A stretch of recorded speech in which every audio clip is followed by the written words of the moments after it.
Hey guys, welcome back to my channel. My name is Alicia and thank you so much for being here. We have finally made it to June. Happy June 2024. So in today's video, I want to talk about some of the physical books that I want to read in June and then some of the ebooks that I want to read this month. I have 4 physical books and then I believe I have 5. I think there's 5 that I'm wanting to read on my Kindle, so maybe 9 books. We'll see. I have mentioned some of these books in other TBRs, and I apologize that I haven't gotten to them yet.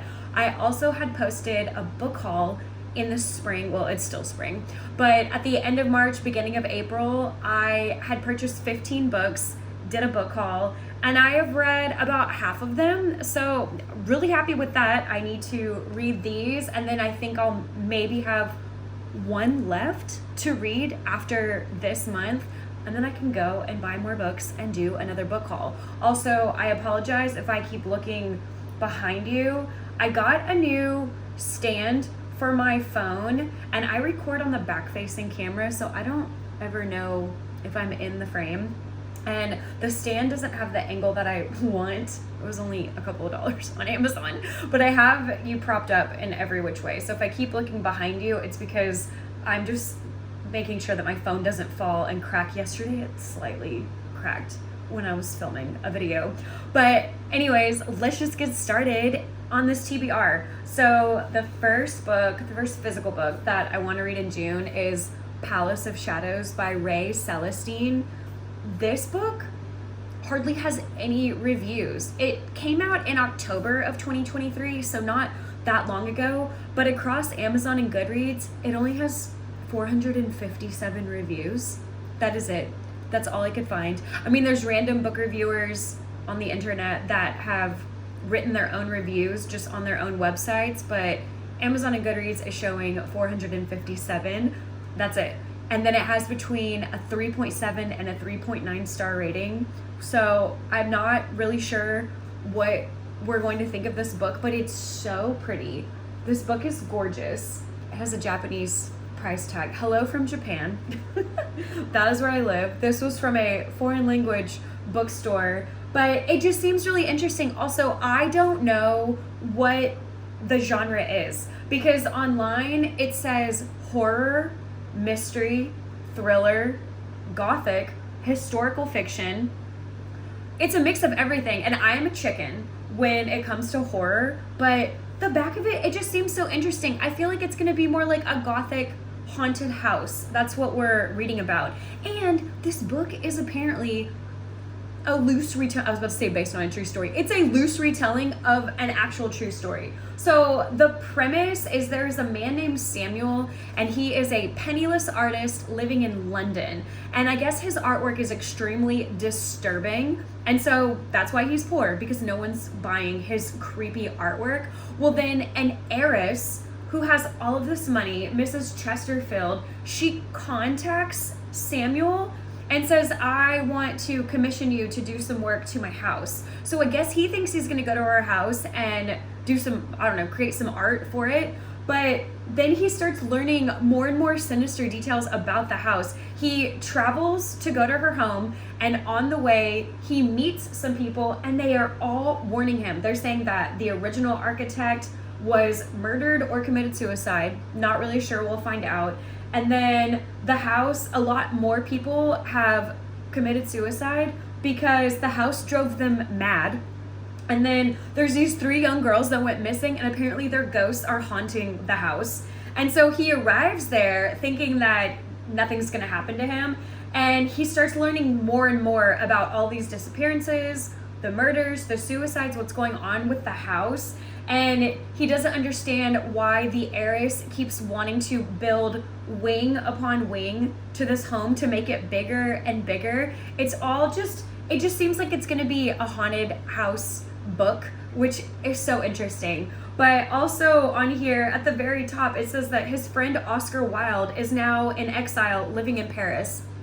So that is very random, and that is true. Oscar Wilde, if y'all remember from your history classes, he was the Irish poet and playwright and then he did get sent into exile. He was living in Paris. That's where he died, was in Paris, France. But that was very random to see and hear. It's also cut off by the Japanese price tag, so I can't read the rest. And I can't find a lot about this online. However, the woman, Mrs. Chesterfield, and this haunted house, apparently this is a loose retelling of the Winchester gun company, the arms company. And apparently with that, the Winchester, the true story, there was a widow, and she inherited all this money because she got the company, the Winchester Gun Company, and supposedly every single person that had ever been killed by one of those guns, those ghosts were coming to haunt her. And so in her mind, she thought, if I just continue construction on my house and I keep building and building and adding wing upon wing, the ghosts won't be able to find me and also kill me. Okay, don't get your facts from me. That is what I found on Google. Also, I'm reiterating it right now, so I could also be getting that wrong. But apparently that Winchester house, this is a loose retelling, and it's about Mrs. Chesterfield and her house. So let's just dive in and see what we think of this book. The second physical book on my June TBR is The Burnout by Sophie Kinsella. This one, she is a chunker. I know the other book might have looked big. This is so much bigger. Also, that Palace of Shadows book has 340 pages. This has 416, and it's also a little bit taller than the other book. This is so big. So Sophie Kinsella, this is her pen name. Her name is Madeline Wickham. I have read, I want to say, about 14 or 15 of her books. She used to dabble fully in romance, and then her books slowly became women's fiction, even though they were still marketed as romance books, so I stopped reading her. But this one just came out, again, just like the other one, in October of 2023. But it does say online that this is more of a women's fiction with a subplot of romance. So with this one, you're dealing with Sasha. Oh, by the way, for stats, this has over 45,000 reviews between Amazon and Goodreads, but the reviews, the star rating is a little bit skewed. It's between a 3.7 and a 4.3, so 3 or 4 stars.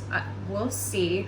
Books that I don't like, I usually give 3 stars, so I don't know. I'm intrigued to read this though, just at the right time. I think this is the right time for me to read it. I am a burnt out teacher, and I know I live in Japan now, but I was teaching back in the United States, and whoa.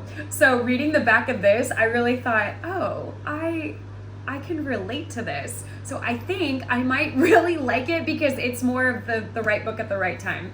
So with this, Sasha she's extremely burnt out. She's receiving email after email, and they're all urgent. And then when you go to respond to them, nothing is ever as urgent as it seems. Calm down, everybody. So she's just sort of losing it. And she's trying to do good and drink her kale smoothies. And there's a joyfulness program at work that she's, I guess, trying to be a part of to make herself better, but the thought of cooking her own dinner every night is daunting. She has no sex life. She never sees her friends anymore. She's just burnt out. So she decides to take a vacation to a place that her and her family used to frequent every year when she was younger. It's this seaside hotel near the beach. However, when she gets there, it's the off season, and it's extremely dilapidated and in shambles. The hotel is being renovated, and there's only one other guest there at this hotel, and it's a man named Finn. So there is a little bit of a subplot of romance, but her and Finn, I want to say it's like a grumpy sunshine, but she doesn't seem to be sunshine. But he seems to be very grumpy. Maybe it's 2 grumpy people. But they meet, don't get off on the right foot, and she's trying to figure out why he's there in the off season. Who goes to a beach in the winter? So she's trying to figure that out, and as she's doing it, she's trying to meditate and practice mindfulness and calmness, and she just wants to do yoga on the beach. And again, she's still trying to incorporate drinking those kale smoothies, whereas Finn, on the other hand, is sitting on the beach watching her, and he's drinking whiskey all day every day and getting pizza delivered literally to the beach. Well, then some letters start showing up that are addressed to Finn and Sasha. And who's that from? So maybe there's a little bit of a mystery subplot. And these letters are asking them questions about why they're there and how they got there. And it just says, What's the mystery? Why are they both burnt out?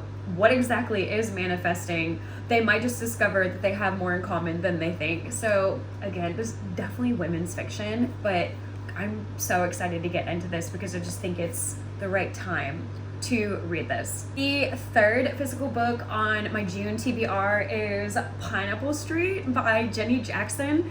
Just look how cute this is. This just screams spring or summer to me. So this came out in March of 2023, so a little over a year ago, 15 months ago, and this has over 190,000 reviews between Amazon and Goodreads, and it has between, I was just looking at it, I think between a 3.6 and a 4.0 star rating.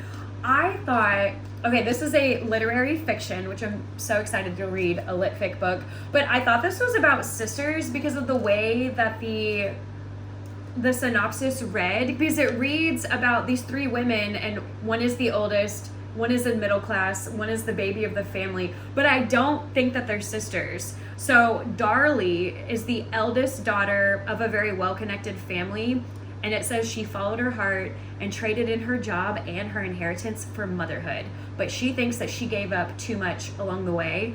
And then Sasha, another Sasha, oh, do you hear that? Is that a fire alarm? I'm just gonna ignore it. But Sasha is a middle-class New England girl. She married into a family. Do you hear that? And she finds herself cast as the outsider. And then Georgina is the baby of the family, and she has fallen in love with someone that she can't have, and she has to decide what kind of person she wants to be. So I guess we're following their lives in New York. I believe this takes place in New York, but it's so pretty, and I just think this will be so nice to read. I was gonna say to read outside, but maybe read by the window. It is getting so hot in Asia. Oh my goodness, and we're only in June. The humidity is already at 88%, and I know it's gonna get to 100. We have been warned, but oh my goodness, even today, I'm hot. But Pineapple Street by Jenny Jackson. Oh, also, this book is really short. It goes to 304 pages, but there's acknowledgments. The book ends on page 301. So I'm hoping to devour this in a day. The fourth physical book that I want to read in the month of June is The Song of Achilles by Madeline Miller. This is a Greek retelling. So you could call it a literary fiction as well, but I'm going to call it a Greek retelling. This book, I swear, it took BookTube by storm 2 to 3 years ago. 2 to 3 years ago, everyone was reading this book. But y'all, it came out 12 years ago. It came out in 2012. I don't know if anyone knows that. I thought it was brand new because everyone was reading it and crying. Apparently, it's a tragic love story. So when you hear the word tragic, you know someone's going to pass away. But I don't know. I really don't want to cry. I know how it's going to end. We all know this is a retelling of the Iliad, and most people read the Iliad, and if they didn't read it, they know about it. They know about the Iliad by Homer. So this book, it's got over 1.6 million reviews across Amazon and Goodreads, and I think it's got between a 4.3 and a 4.6 star rating. I'll put it on the screen because I was just reading that. But in the Greek mythology, in the book by Homer, the Iliad, you have all the Greeks, they're in battle, and they are dying very quickly, and we are nearing the end of the Trojan War, but it's not over yet. And Achilles is refusing to go into battle. Achilles just keeps saying, no, absolutely not. Well, then Patroclus comes along, and he disguises himself as Achilles, and he leads his Greeks into battle. And then, of course, what happens to Patroclus while he's in battle? He gets killed by Hector. Well, then Achilles gets mad at that, and then he goes and exacts his revenge, and Achilles kills Hector. So there's the Iliad, if you want it in the most easiest version ever. Well, this is the retelling, and I guess Achilles and Patroclus have a relationship in this book. And I can't wait to read. Apparently it's an epic love story, but just know going into it, it's also a tragic love story. But I can't wait to read those. I can't even talk right now. It's a little lengthy. It's 369 pages. There's actually way more pages than that in here. There's almost 400 pages, but there's a lot of book club information and book like discussions and then acknowledgments. So 369 pages, but I can't wait to read those. However, I don't want to sob. I hope I don't cry my eyes out.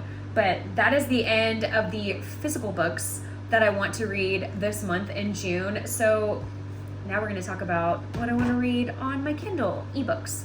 Okay, book number 5 on my June TBR, or book number 1 of the ebooks that I want to read on my Kindle. I have my iPad in front of me. Okay, I had this book on my list, and now that I'm reading the summary again, I don't know. I do not like reading books about widows, about married couples, and then the husband tragically passes away. I've never read one of those books. They scare me. I am newly married. Our 1-year wedding anniversary is next month in July. My husband, we're in Japan because he's in the Navy and he's deployed right now. So I cannot wait for him to come home. I want him to come home. I need him to come home. And so reading books about widows, that's my biggest fear. And especially to read a book about a widow while my husband is currently away at sea. I keep telling him he's at sea camp because we can still message here and there. I don't know. I thought I wanted to read this book. We will see if I read it in the month of June. It's a magical realism book though, and it's free on Kindle if you're in the United States. My Kindle is still connected to America, so this is still free, but it's called The Pink House by Cindy Kirk. I've never heard of this book, nor have I heard of this author, but it came out in September of 22, and it's relatively short. It's 230 pages, so I could probably get through it in a day, but again, it is about a widow. There's a woman named Hannah. She was married to a man named Brian. Brian passed away from cancer right before his 30th birthday, days before. And Hannah is struggling to move on. And I don't know how much time has passed. I don't know how long ago her husband passed away, but in the synopsis, everyone is telling her she needs to move on with her life, but she doesn't know how. And also, I think that's really mean for people to be saying that. Well, at her current job, the company downsizes, and so they lay her off, let her go, whatever. So she's out of a job. So she moves to this place in Maryland. Not sure why. I'm sure we'll find out why. But deep in the forest, surrounded by lush green trees and just sunshine all day, there's a pink house that no one can see. It's not even that they don't know this house is there. If they walk by it, they don't see it. No one can see this house. And it's this beautiful Victorian house with turrets and a wide, welcoming, open front porch. And it sounds divine. It looks divine. The cover, which I'll put on the screen for y'all, is the pink house surrounded by all the greenery. And Hannah can see it.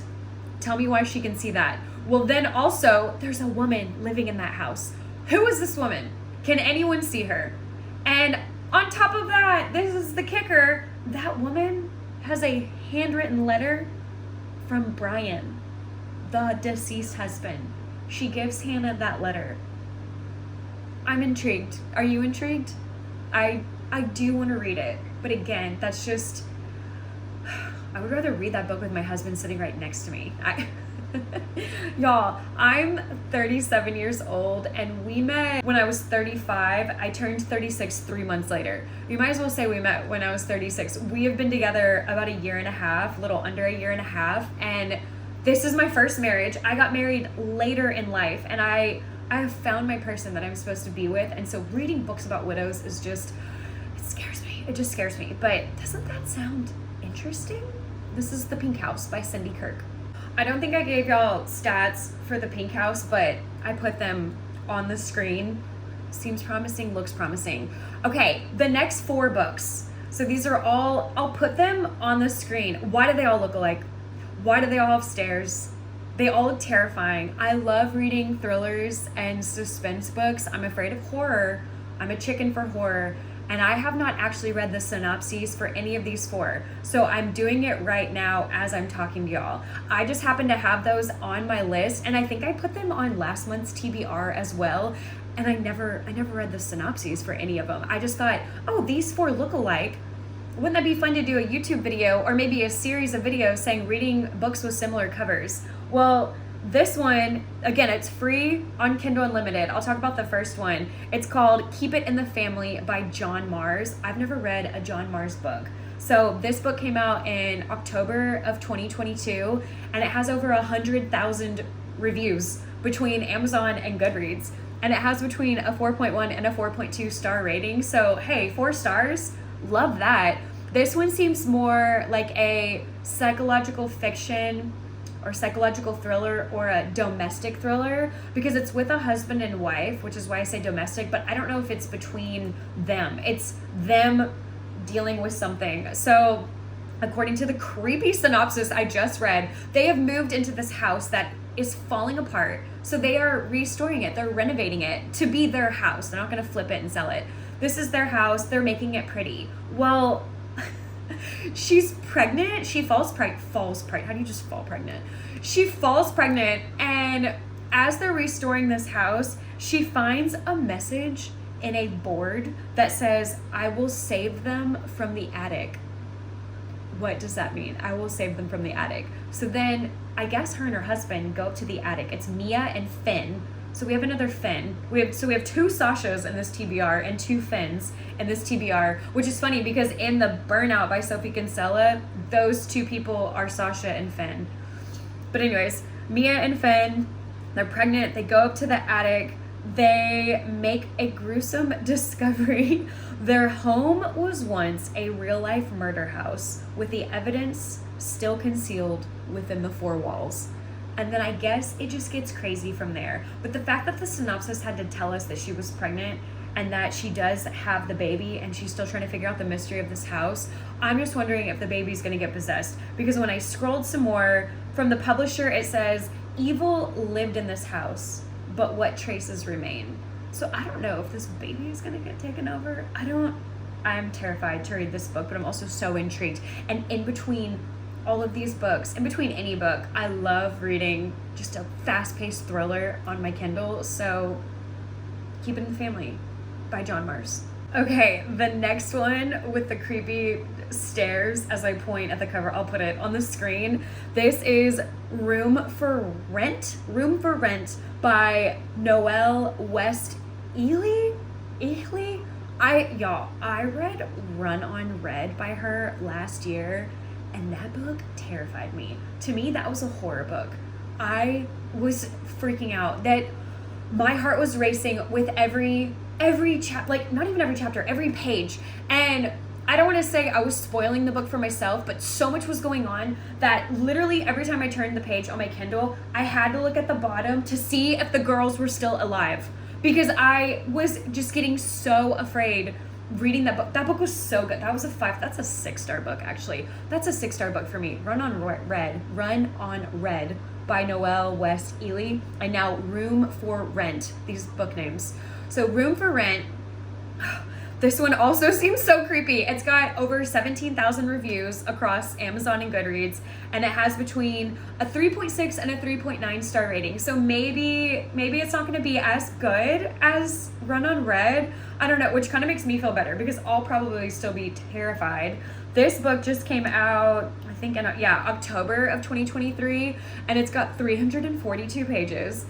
It is about a girl named Naya. So she's a young adult, a new adult. I guess not young adult, new adult. She's in her last year of college, and she cannot afford housing. She doesn't have anywhere to live, so she's renting a room in this creepy rental home, this rundown rental home, and she has a roommate by necessity. Her name is Sydney, and she thinks Sydney is messing with her. Naya has some things going on, and in her mind she's thinking, oh my gosh, it's this crazy roommate and I can't do anything about it because I have nowhere else to go, but I'm in my last year of college, my last semester, I'm finishing up, it'll be fine, I can get through it. So some of the things that she thinks Sydney is doing to her, she thinks she's stealing her food, she is rattling Naya's bedroom doorknob, and then she thinks Sydney is digging through her belongings. But then I guess more starts happening, more disturbing incidents, which the word disturbing scares me. And with every night that passes, Naya is more and more convinced that her life is on the line, that this is not, like, she's not going to make it out. And she's more convinced after each night that it's not an intruder. So I think she starts to realize it might not be Sydney, it could be someone else, and she thinks that person is hiding in plain sight. So who the heck could it be? And it just says the truth is more terrifying than Naya could have guessed. And as the situation spirals out of control, it's suddenly clear that surviving the night may no longer be an option. Oh my gosh, Noella's books, all of her books seem so dark and creepy. I've only read the one, and she's come out with so many more, and I've been so scared. And to read about home invasion or intrusion, again, while my husband is not here, while he is deployed, oh my gosh, I'm gonna have to read this during the day. But anyways, Room for Rent by Noelle West Ely. Okay, this one, again, I'm reading these in real time as I'm recording this. This one sounds so good. So it just came out in January of this year, so about 5 months ago, free on Kindle in the States. It's called The Sister Under the Stairs by Stina Holmes. Never heard of this author. It's about 356 pages. Oh my goodness. Again, over 17,000 reviews across Amazon and Goodreads. I don't know why 17,000 seems to be the consensus right now. And it's got between a 4.1 and a 4.2 star rating. So love me a 4-star thriller, because again, I'm such a chicken. So if it's 4 stars for you, it's going to be 5 or 6 for me, because I'm just going to lose my mind. So it's about 2 twin sisters, and one disappears and then comes back. So there is a girl named Jess. And then do we know her sister's name? It just says, my twin sister disappeared 12 years ago. Jess went missing on our way home from school. We were 16 years old, and Dad's golden rule, the dad always told them, never walk alone, never walk alone. But the first twin was in a hurry to get home, and then Jess was too busy flirting with boys. And so they walked home alone, and then Jess never made it home. I don't even know if we know the other twin's name, but Jess never came home. Gone, poof, disappeared. It's been 12 years. And the twin that is still with us, she blames herself, and she's never given up looking for Jess. She has never given up looking for her sister. And this is the weird thing. It's been 12 years, but every year on the anniversary of Jess's disappearance, flowers get delivered to the family home with a note that says, I'm sorry. And this is every year. They get a note with flowers that say, I'm sorry. Well, then after receiving this next round for the next anniversary, the flowers and the note, the twin receives a text message that says, I found her. And then she goes to look for her, and it says, in her desperation of truth, she walks into a carefully laid trap. The truth about what happened to my twin is even worse than I could have imagined.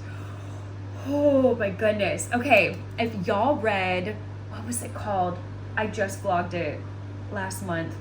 Just Another Missing Person by Gillian McAllister. That book took so many twists and turns, and when you find out what happened at the end, oh my gosh. So now that I immediately thought of that book when I read this synopsis, but that's The Sister Under the Stairs by Stina Holmes. Okay, the last one on my June TBR, the last one in the group of 4 books that all look the same, or you could call it number 5 of the e-reads that I want to read this month. This is called She Won't Leave by James Cain. This book just came out 2 months ago. It just came out in April of 2024. And it's got, what did it say? A little over 1,700 reviews. And again, between a 4.2 and a 4.1 star rating. So love me a 4-star thriller. This one, I'm afraid to read this one. It's another widow, but I think in the synopsis she got remarried. It doesn't say though. It just says he passed away, but then the mother-in-law is living with her and her husband. So that kind of confused me. I think she's remarried. It just says she has taken over my life, and she's talking about her mother-in-law. Everything was perfect until tragedy brought my mother-in-law Dolores to my front door with extra baggage at her side. After the sudden death of her husband, she asked if she could live with us temporarily. Oh, it's a different widow. Okay, I was reading that wrong. So the main female character is still married to her husband. It's the mother-in-law that comes to the house. So I guess the husband has lost his dad because the mother-in-law has lost her husband suddenly, tragically. And it says, I knew that living with my mother-in-law wouldn't be easy. She made it obvious ever since I married her only son. And her son, okay, so the main girl was the maid. She was the help, as the mother-in-law puts it, and the son fell in love with the maid and married her, and the mother-in-law just hates her. She's not good enough for her only son. So mother-in-law's living with man and wife, and I feel like this is going to be a story of gaslighting, because there was another book recently on Kindle that got really big, and I have no desire to read it because it's just a story of gaslighting, with the wife saying, your daughter is doing X, Y, and Z, and the husband just saying, no, she's not. She's your stepdaughter. You're being weird because she's your stepdaughter, not your biological daughter. I feel like that's how this book's going to be. So again, I don't know if I'm going to read it, but I guess the mother-in-law just starts doing things left, right, and center to destroy this marriage, and she is trying to figure out how to get out of it, and it's called She Won't Leave. So it sounds like she's not going anywhere. It's, oh yeah, right here. My husband doesn't see what she's doing to us. It's clear she has it in for me and is destroying my marriage while living in my home. I don't want to read a book about gaslighting, about you going to your husband, the person you married and you share your life with, and your husband just denying everything and saying, oh no, that's my mom. My mom's a sweet little angel. She's not doing any of that. It's in your head. I don't like that. But it says there's something even worse at play. As Dolores' presence at my home becomes more suffocating, I begin unraveling her dark secrets. The more I dig into my mother-in-law's past, the more I realize I'm fighting for more than just my marriage. There's only room for one woman in my husband's life. I don't know if I'm going to read that one. We shall see. If you want me to read it, let me know. I will absolutely vlog it and give you all of my thoughts, but it just sounds like a story of gaslighting, and I don't know about that. But anyways, these are the 9? These are the 9 books on my June 2024 TBR. Thank y'all so much for coming along with me as I record this and read some of these in real time. And I hope y'all have a good rest of your day. Bye.